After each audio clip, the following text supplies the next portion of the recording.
Andy, for Carl Grease Promotions down at Newark Showground with victorious Jade Pearce. Congratulations. Thank you. Thank you. So,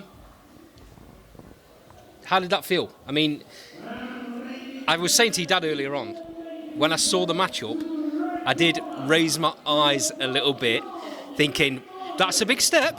I mean, I think from both the pros and the amateurs, I've not really been one to take any shortcuts, so I just knew straight away, you've got to fight everybody to get where you belong, haven't you? So you might as well do it straight away. That's true. Now, you're the mastermind behind this little venture. You were very confident going into this fight, right? Yeah, definitely. Me and our other coach, Michael, we both didn't really have any worries about taking the fight, and neither did Carl, Jade's promoter and manager. So it was something that it was a calculated risk, but I didn't have any doubts, and neither did Michael. I was speaking to Carl before, and I said what I said to you. Yeah. That's a step up, and he's like, not worried in one little bit. He's very confident in your ability and what you're capable of doing. I'm amazed what you've just told me, that you didn't start boxing until you got into your later stages of your degree in that. Obviously, your dad's very protective. Amazing that you've got to where you got to so fast. Yeah, obviously at 18 I pretty much said to him, you rather teach me how to box or I get someone else to teach me, and I think from there the rest is pretty much history. Well, the apple don't fall very far from the tree, does it? Quite clearly. No, so actually it's his own fault, because obviously I've grew up watching him. I learned how to tie my shoelaces on boxing boots, which says it all really, because obviously he was always training and I followed him around like a little shadow. The boxing boots didn't fit the Lamar boxing boots. Yeah. No, that's true. The Lamar But I boxing used to boots sit and tie his used to have laces in the gym and stuff like that to try to learn how to do things, because he wouldn't let me do anything in the gym. Wasn't allowed to do foot drills, wasn't allowed to punch a bag, wasn't allowed to even get in a ring.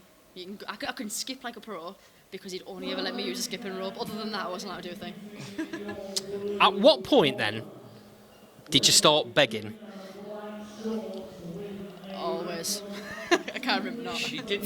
Since as soon as you could speak. Well, there's a picture of me when he got back from the Commonwealth Games in his vest, and my mum's got it somewhere, and I'm running around in the vest that he won at obviously got given at the Commonwealth Games in a boxing stance at 2, because I was 2 then. Oh, that's amazing. So, talk me through the fight. You started out really quick, and I was watching thinking, this is a serious pace. And I was questioning whether you could last that pace.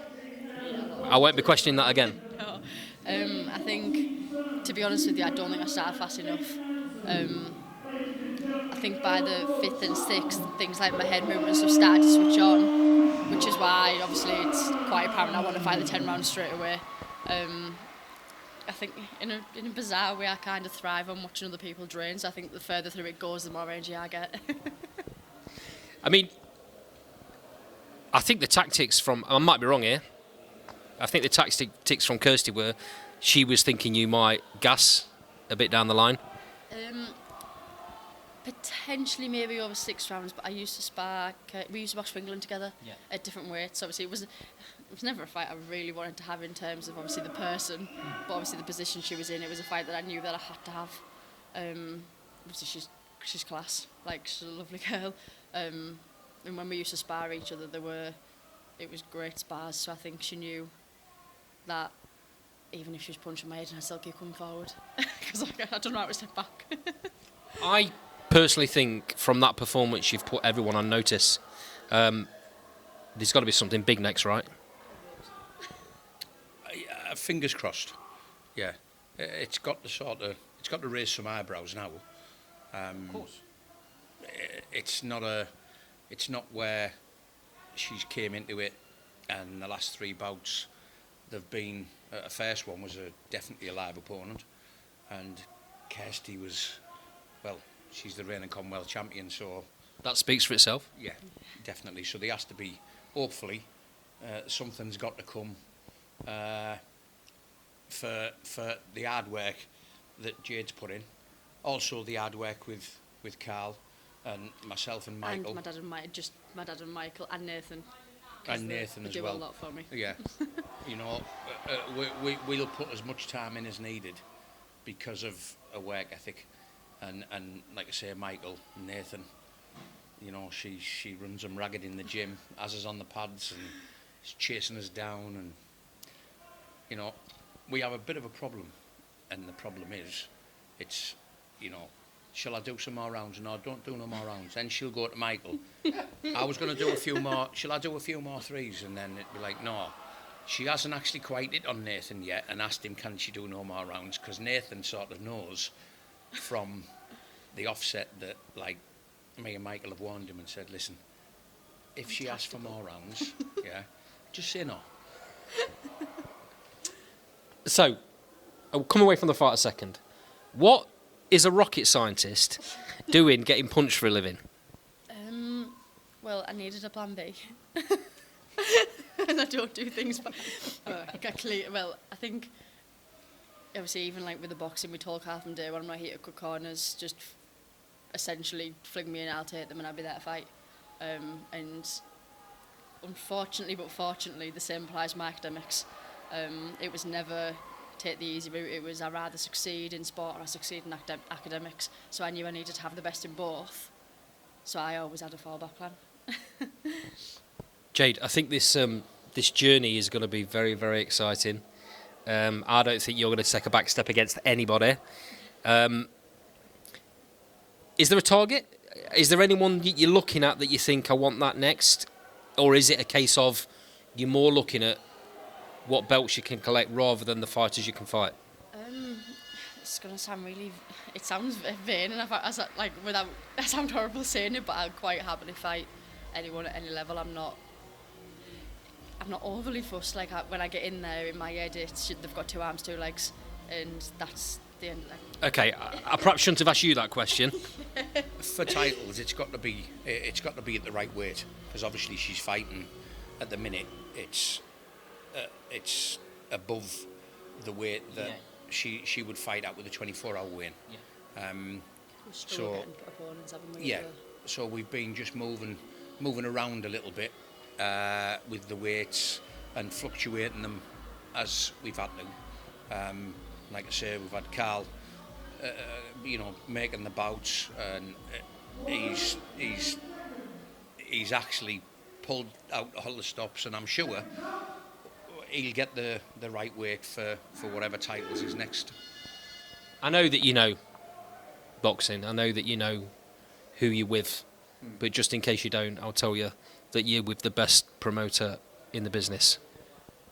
I've actually known Carl for a lot of years, right? And the initial thing, I've had promoters approach me when I was boxing, from being like 18-year-old. My dad was a pro. And it's ended up where it was a little bit of a sales reps, if that makes sense. Yeah, of course, we'll get you this. And when me and Michael went to see Carl, because Michael was turning professional with Carl when Carl first started out, as Michael boxed for us, so Michael was going to turn pro with Carl. So Michael mentioned Carl, and I've obviously boxed through the circuits with Carl, and like in the ABAs, as it was called then, not the elites. And as soon as he come up to us when we went and met him in Newcastle, I think one of his boxers was fighting there, and he just turned around and said, "Listen, I can't promise you the television deal." He went, "I'll ask." He went, "But," and that, because there was no lies, I was just sick of listening to lies. Yeah. Oh yeah, of course we will. We'll get this and we'll get that, and I knew it was a load of rubbish. So Carl, like I say, if Carl doesn't stay Jade's promoter, he'll always be a manager. Yeah, 100%. Yeah, I mean, there's obviously these levels that Cole can probably afford to go to when it comes to promotion. He'll say that himself, and he won't. The great thing about Cole is he won't hold you back from going to that next step with a promoter if you need to. Yeah, no, I totally agree with that. But I think, again, sounds daft, but we are very, very loyal. So even if it was a promotional change, he's been there from day one. When obviously I'm still a nobody, but you know, when you're less of a nobody, he believed in me. So for that reason, whether I'm boxing in Vegas under the best names in the world or whether I'm still around this level, I'd never turn my back on Carl. I'm really happy that you've said that. He'll always be part of Jade's career. Always. Great stuff, great stuff. Well, I think this is going to be an amazing journey. This is the first time I've seen you box, so I think it's outstanding. What you've done tonight was great. So for now, we'll call it an interview, but hopefully we'll have many more of these to come. Yeah, no, that's great. Thank you. Fingers crossed. Thank you so much. Thanks for your time. My knees have gone blue.